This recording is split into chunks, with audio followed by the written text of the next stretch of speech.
నమస్కారం PVB news కి స్వాగతం హెడ్లైన్ చూద్దాం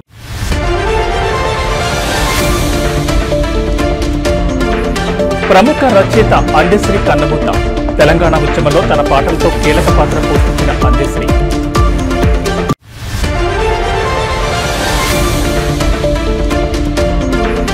ప్రముఖ కవి రచయిత అందెశ్రీకి పలువురు నివాళులు తెలుగు సాహిత్యానికి తీరని లోటని పేర్కొన్న సీఎం చంద్రబాబు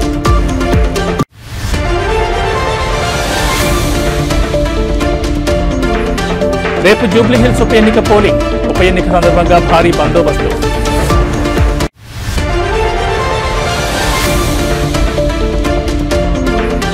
డిసెంబర్ 6న డాలస్ లో పర్యటించనున్న మంత్రి నారా లోకేష్ 10,000 మంది ప్రవాస తెలుగు వారితో భారీ సభకు ఏర్పాట్లు ఇక డీటెయిల్స్ చూస్తే తెలంగాణ రాష్ట్ర గీతం జయ జయ హే తెలంగాణ రూపశిల్పి ప్రముఖ కవి రచయిత అందెశ్రీ కన్నుమూశారు.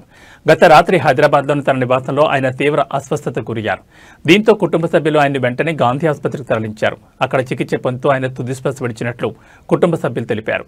అందెశ్రీ కలం నుంచి జాలువారిన జయ జయ హే తెలంగాణ గీతాన్ని తెలంగాణ ప్రభుత్వం రాష్ట్ర అధికారిక గీతంగా గుర్తించిన విషయం తెలిసిందే.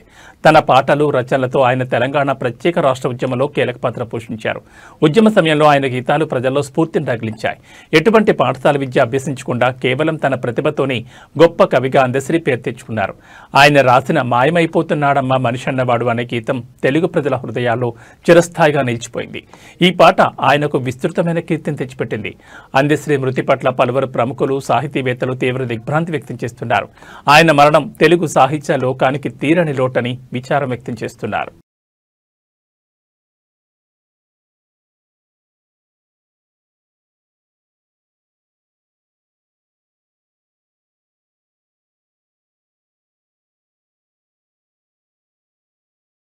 ప్రముఖ కవి వాగ్గేయకారుడు తెలంగాణ రాష్ట్ర గీత రచయిత అందెశ్రీ ఆకస్మిక మృతి పట్ల ఆంధ్రప్రదేశ్ ముఖ్యమంత్రి చంద్రబాబు నాయుడు ఉప ముఖ్యమంత్రి పవన్ కళ్యాణ్ తీవ్ర దిగ్భ్రాంతం వ్యక్తం చేశారు.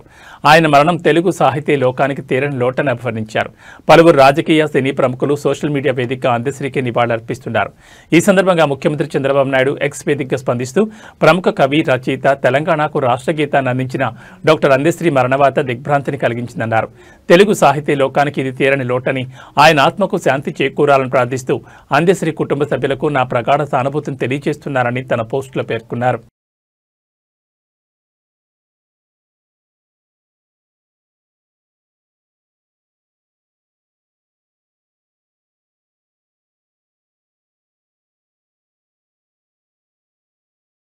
జూబ్లీహిల్స్ ఉప ఎన్నికకు ఏర్పాట్లు పూర్తయ్యాయి. రేపు ఉదయం 7 గంటల నుంచి సాయంత్రం 6 గంటల వరకు పోలింగ్ జరగనుంది. జూబ్లీహిల్స్ నియోజకవర్గంలో మొత్తం 4,01,365 మంది ఓటర్లున్నారు. 58 మంది అభ్యర్థులు ఎన్నికల బరిలో ఉన్నారు. ఎన్నికల కోసం 407 పోలింగ్ కేంద్రాలను ఏర్పాటు చేశారు.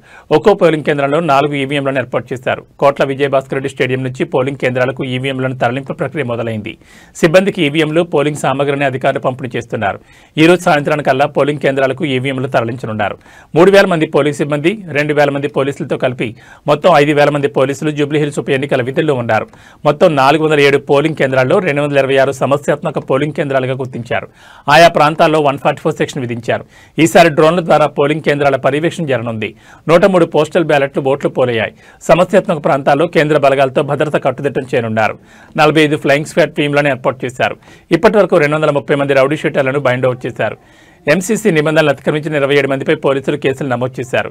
కాగా జూబ్లీహిల్స్ బీఆర్ఎస్ ఎమ్మెల్యే మాగంటి గోపీనాథ్ మరణంతో ఉప ఎన్నిక అనివార్యమైంది. బీఆర్ఎస్ నుంచి మాగంటి గోపీనాథ్ భార్య మాగంటి సునీత బరిలో ఉండగా కాంగ్రెస్ అభ్యర్థిగా నవీన్ యాదవ్, బీజేపీ అభ్యర్థిగా లంకల్ దీపక్ రెడ్డి పోటీలో ఉన్నారు. 3 ప్రధాన పార్టీల నేతలు విస్తృతంగా ప్రచారం నిర్వహించారు.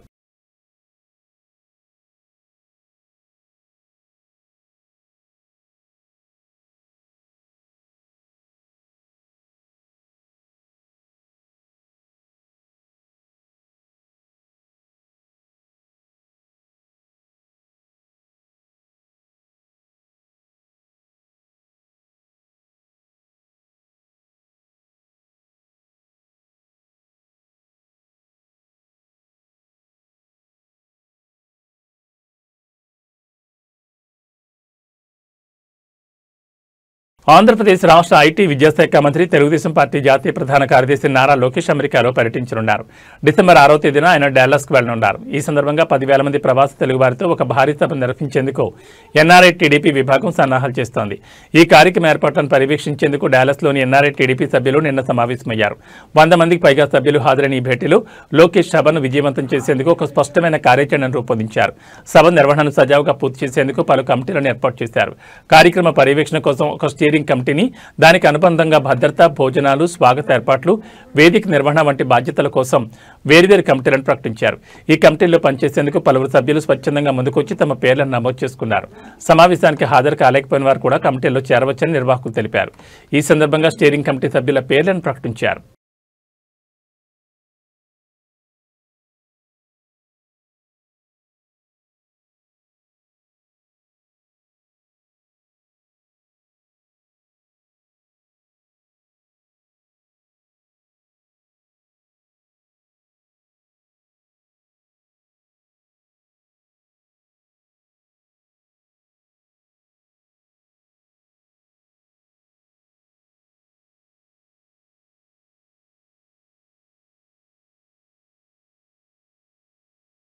తెలంగాణ రాష్ట్రాన్ని చలి గజగజ వణికిస్తోంది. ఇప్పటికే పలు ప్రాంతాల్లో ఉష్ణోగ్రతలు సాధారణం కన్నా తక్కువగా నమోదవుతుండగా రానున్న 3 రోజులు చలి తీవ్రత మరింత పెరగనుందని హైదరాబాద్ వాతావరణ శాఖ హెచ్చరించింది. ఇవాళ, రేపు, ఎల్లుండి సాధారణం కన్నా 2 నుంచి 3 డిగ్రీల సెల్సియస్ మేర ఉష్ణోగ్రతలు పడిపోయే అవకాశం ఉందని అంచనా వేసింది. ఈ ఏడాది రాష్ట్రంలో అధిక వర్షపాతం నమోదు కావడం, దానికి తోడు ప్రస్తుతం ఉత్తర ఈశాన్య ప్రాంతాల నుంచి చల్లని గాలులు తెలంగాణ వైపు వీస్తుండడమే చలి తీవ్రత పెరగడానికి ప్రధాన కారణాలని వాతావరణ శాఖ అధికారులు చెబుతున్నారు. ఈ గాలుల ప్రభావంతో రాష్ట్రంలో కొన్ని రోజులుగా పగటి, రాత్రి ఉష్ణోగ్రతలు క్రమంగా తగ్గుతూ వస్తున్నాయి. నిన్న తెల్లవారుజామున రాష్ట్రంలోని పలు ప్రాంతాల్లో కనిష్ట ఉష్ణోగ్రతలు గణనీయంగా పడిపోయాయి. హనుమకొండలో సాధారణం కన్నా ఏకంగా 4.2 డిగ్రీలు తగ్గి 16 డిగ్రీల సెల్సియస్ నమోదైంది. అదేవిధంగా పటాన్చెరులో 3.6 డిగ్రీలు తగ్గి 13.2, మెదక్లో 3.5 డిగ్రీలు తగ్గి 14.1, హైదరాబాద్లో 1.6 డిగ్రీలు తగ్గి 16.9 డిగ్రీల సెల్సియస్గా రికార్డైంది. ఆదిలాబాద్లో 14.2, హయత్ నగర్లో 15.6 డిగ్రీల చొప్పున కనిష్ట ఉష్ణోగ్రతలు నమోదయ్యాయి. రాత్రిపూట మాత్రమే కాకుండా పగటి ఉష్ణోగ్రతలు కూడా తగ్గుముఖం పట్టాయి. ఆదివారం రామకొండలో గరిష్ట ఉష్ణోగ్రత సాధారణం కన్నా 3 డిగ్రీలు పడిపోయి 29 డిగ్రీలుగా నమోదైంది. నిజామాబాద్లో 30.2 డిగ్రీలు, హైదరాబాద్లో 29.2 డిగ్రీల సెల్సియస్ గరిష్ట ఉష్ణోగ్రతలు రికార్డయ్యాయి. మొత్తం మీద రాష్ట్ర వ్యాప్తంగా చలి ప్రభావం స్పష్టంగా కనిపిస్తుండటంతో ప్రజలు జాగ్రత్తగా ఉండాలని నిపుణులు సూచిస్తున్నారు.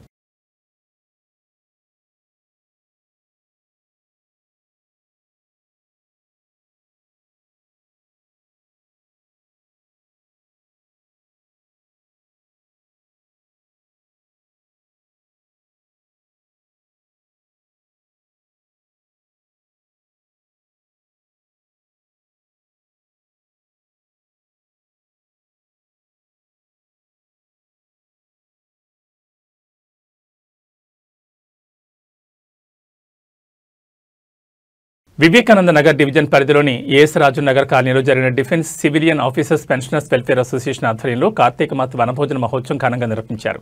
ఈ కార్యక్రమంలో ముఖ్య అతిథిగా పీఎస్సీ చైర్మన్ అరికెపూడి గాంధీ పాల్గొన్నారు. ఈ సందర్భంగా వారి సావని 2025ను కార్పొరేటర్లు నార్ని శ్రీనివాసరావు, ఉప్పలపాటి శ్రీకాంత్, సీనియర్ నాయకులు నాయనేని చంద్రకాంత్ రావులతో కలిసి ఆవిష్కరించారు.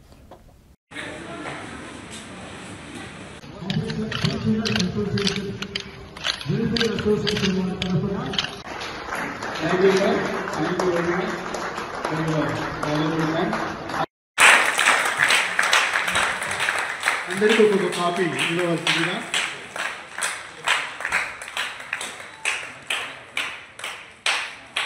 అందరూ కాపీ తీసుకోండి. సార్ ప్రసాద్ గారు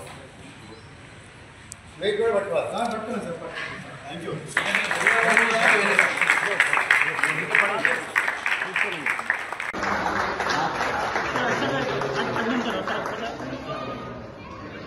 thank you sir, thank you very much. చాలా చాలా ధన్యవాదాలు చెప్పుకుంటున్నాము. చాలా మీరు గాంధీ గారు, శ్రీ రాజశేఖర రెడ్డి గారు, శ్రీ ప్రసాద్ గారు, శ్రీ మురళీధర్ గారు ఇవ్వవలసిందిగా.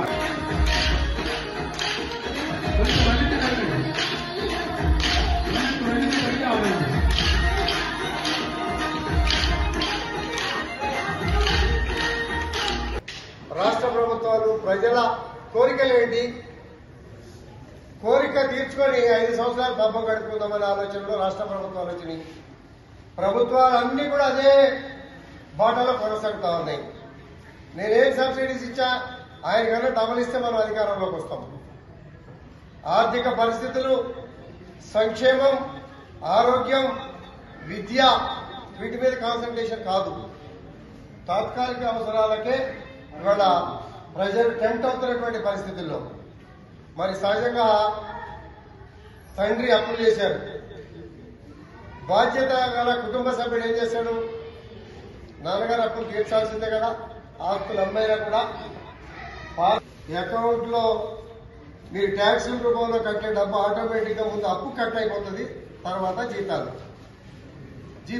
జీతాలతో పాటు పెన్షన్లు. ప్రశాంతత ఎక్కడ? జనజీవనం క్రమశిక్షణతో, ఆరోగ్యకరమైన వాతావరణంతో, మనం నమ్ముకున్నటువంటి భవిష్యత్తులో చక్కటి విద్యా బోధన. మరి ఈ వయసులో సహజంగా చాలా మంది గురూజీలు వస్తా ఉన్నారు. ఏలూరు జిల్లా నూజివీడ్ మండలం సీతారాంపురం గ్రామంలోని శ్రీ గౌరీ సమేత కేదారేశ్వర విజయ గణపతి ఆలయంలో కార్తీక మాస వన అన్న సమారాధన సందర్భంగా విశేషమైన భక్తి శ్రద్ధలతో ప్రత్యేక పూజలు ఘనంగా నిర్వహించారు. ఈ సందర్భంగా శ్రీ విజయ గణపతి స్వామి, శ్రీ గౌరీ సమేత కేదారేశ్వర స్వామి మరియు శ్రీ గౌరీదేవి అమ్మవారికి ప్రత్యేక అభిషేకాలు, అలంకరణలు నిర్వహించారు. భక్తులు పెద్ద సంఖ్యలో ఆలయానికి తరలివచ్చి స్వామివారిని భక్తి శ్రద్ధలతో దర్శించుకున్నారు. శ్రీరామ ఆంజనేయ భక్త బృందం గురువు ముసునూరు శ్రీనివాసరావు ఆధ్వర్యంలో హనుమాన్ చాలీసా ఆలపించారు. హనుమాన్ చాలీసా అనంతరం కార్తీక మాస వన అన్న సమారాధన అయ్యప్ప బృందం సీతారాంపురం గ్రామం కన్నికంటి ఉమా చౌదరి, కొల్లిపర శ్రీనివాసరావు, దోనవల్లి శ్రీనివాసరావు, పర్వతనేని రత్నాకర్ చౌదరి, జాస్తి రమేష్ బాబు, కన్నికంటి నాగభూషణం, ఆలయ చైర్మన్ మరియు ధర్మకర్త వజ్జ రంగారావు, అనురాధ, అర్చకులు రామేశ్వరపు శివ విశ్వేశ్వర శర్మ, సీతారాంపురం గ్రామ సర్పంచ్ లింగంనేని కిషోర్ మరియు సత్యవాణి పర్యవేక్షించారు.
అధ్యక్షం అయిపోయినట్టు తేవాలి.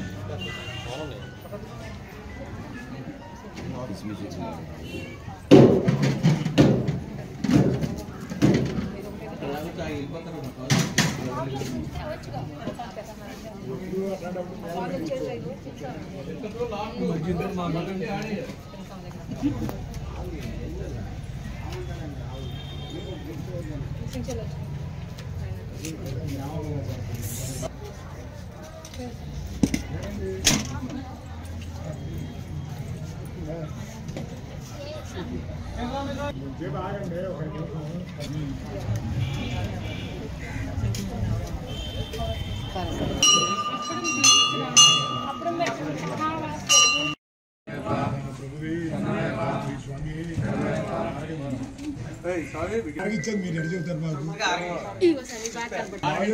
చిన్న సార్ స్పీడ్గా చెప్పండి. మీరు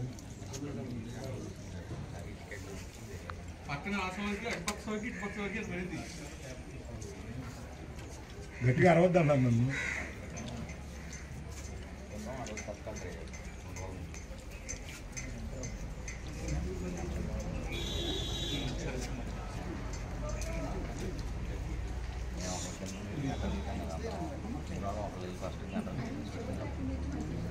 ఎవరన్నా అడిగితే చేస్తానంటే గుమ్మడికాయ కోసుకొచ్చేస్తాం. ఆయనకి ఇప్పుడు కాదు, ఎట్టకెళ్ళి కాదు సార్, మేము ఎప్పుడు తాగలేదు. మన రఘుపతి గారికి మొత్తం గుమ్మడి పెట్టారుగా, బూడి గుమ్మడే 40 సెంట్లో.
విజయనగరం జిల్లా యలకోట మండలం జనసేన పార్టీ ఆధ్వర్యంలో ఆదివారం మండల జనసేన కార్యకర్తల సమావేశం ఉత్సాహంగా జరిగింది.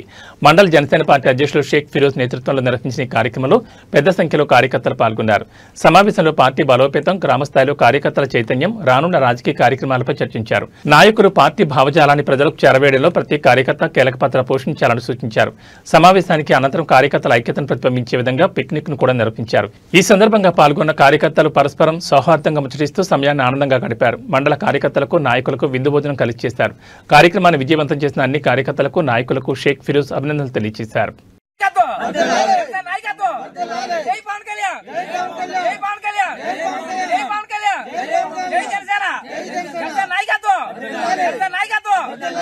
ఈ యొక్క మీటింగ్ కి అదే ఈ యొక్క ఖాళీకి పిక్నిక్ లాగా ఇది ఒక ఆహ్లాదకరమైన వాతావరణంలో చేసుకోవడం జరిగింది. ఈ యొక్క ఏదైతే మీటింగ్ ఉందో ఈ యొక్క ముఖ్య ఉద్దేశం కూడా మెయిన్ ఇక్కడ నుండి రకరకాలుగా మనం విలేజ్ల్లో పడుతున్న ఇబ్బందులు కానీ ఇంకా ఏదైనా వస్తున్న సమస్యల మీద కానీ ఎలా పరిష్కారం చేసుకోవాలి, ఎలా ముందుకెళ్లాలన్న ఆలోచనతో ఈ యొక్క కార్యక్రమం ఏర్పాటు చేయడం జరిగింది. అలాగే ఇక్కడ వచ్చిన ప్రతి ఒక్క జనసైనికు కూడా పేరు పేరున నాకు కృతజ్ఞతలు. రంగారెడ్డి జిల్లా చేవెడలో జరిగిన ఘోర రోడ్డు ప్రమాదంలో తాండూరు నియోజకవర్గానికి చెందిన మృతుల కుటుంబాలను వికారాబాద్ ఎంపీ కొండా విశ్వేశ్వరరెడ్డి పరామర్శించారు. ప్రమాదంలో మృతి చెందిన కుటుంబ సభ్యులను ఓదారుస్తూ ఒక్కొక్కరికి 30,000 రూపాయల ఆర్థిక సహాయాన్ని వారి కుటుంబాలకు అందజేశారు. అనంతరం ఆయన మీడియాతో మాట్లాడుతూ గత ప్రభుత్వం దోచుకోవడం, కాంగ్రెస్ ప్రభుత్వం వద్ద డబ్బులు లేకపోవడం వల్లే జాతీయ రహదారి నిర్మాణం చేపట్టలేదని ఎంపీ ఆరోపించారు. అసంపూర్తిగా ఉన్న రహదారి నిర్మాణానికి కేంద్ర ప్రభుత్వం 60 కోట్ల రూపాయలను త్వరలో విడుదల చేయనున్నట్లు ఎంపీ తెలిపారు. రోడ్డు ప్రమాదంలో మృతి చెందిన కుటుంబాలను అన్ని విధాలుగా ఆదుకుంటారని చేవెళ్ల ఎంపీ కొండా విశ్వేశ్వరరెడ్డి భరోసా కల్పించారు.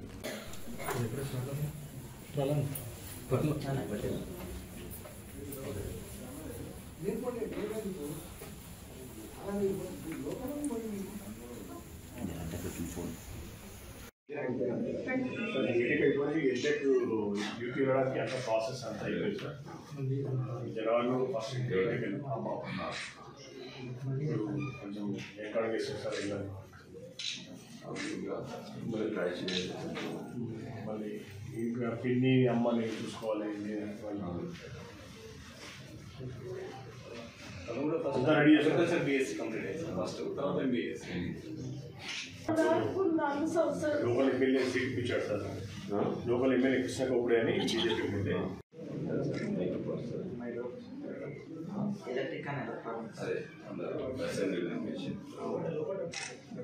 ఆ రిలేటెడ్లో ఏదైనా ఎంప్లాయ్మెంట్ వస్తే కొంచెం మాకు అమ్మాయి ఇప్పుడు ఎంత పరిహారం ఇచ్చినా మా అమ్మాయిని తీసుకురాలేదు సార్.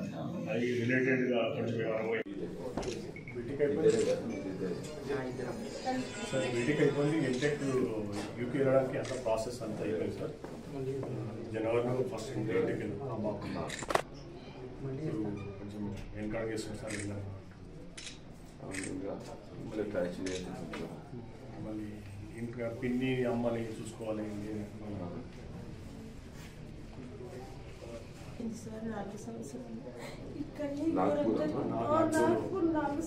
లోకల్ ఎమ్మెల్యే సీట్ ఇప్పించాడు సార్.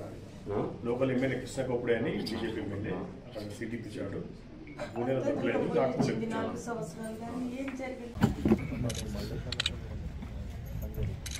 ఏం చేయలేదు. మేము ప్రధానమంత్రి నుంచి కూడా వస్తున్నాయి. ప్రధానమంత్రి దగ్గర నుంచి 2 లక్షలు నేను బాలశ్వరి వీళ్ళందరూ కలిసి 30,000 ఇస్తాను తనకి. కానీ పిల్లలు మంచి సంతోషంగా కావాలి, మంచి ఉద్యోగం దొరకాలి. అయితే తల్లిదండ్రులు లోపల పోవాలి. అయితే నాకు నేను మాట్లాడలేదు. మీరందరూ నిర్ణయించారు, సభ్యులు పిల్లలు కూడా. అయితే ఇక్కడ ఇంత పిల్లలే ఉంటారు. ఇక్కడ పిల్లలు ఉంటారు, మంచిగా చదివిస్తారు. And 8th drop out sir. 8th drop out అయితే 10th open 10th exam fees కట్టిస్తున్నారు సార్. కంటిన్యూషన్లో ఉంది. ఈమెకు 10th మినిమం ఏ జాబ్లో ఉన్నా 10th అడుగుతుంది సార్. అందుకే 10th రాయించేసి ఏదైనా టెక్నికల్ ఇంటర్మీడియట్ వరకు ఏదైనా చేస్తే జాబ్ అక్కడ ఉంటేనే. అదే మా మిస్సెస్ అఖిలారెడ్డి నాగ్పూర్లో పోయి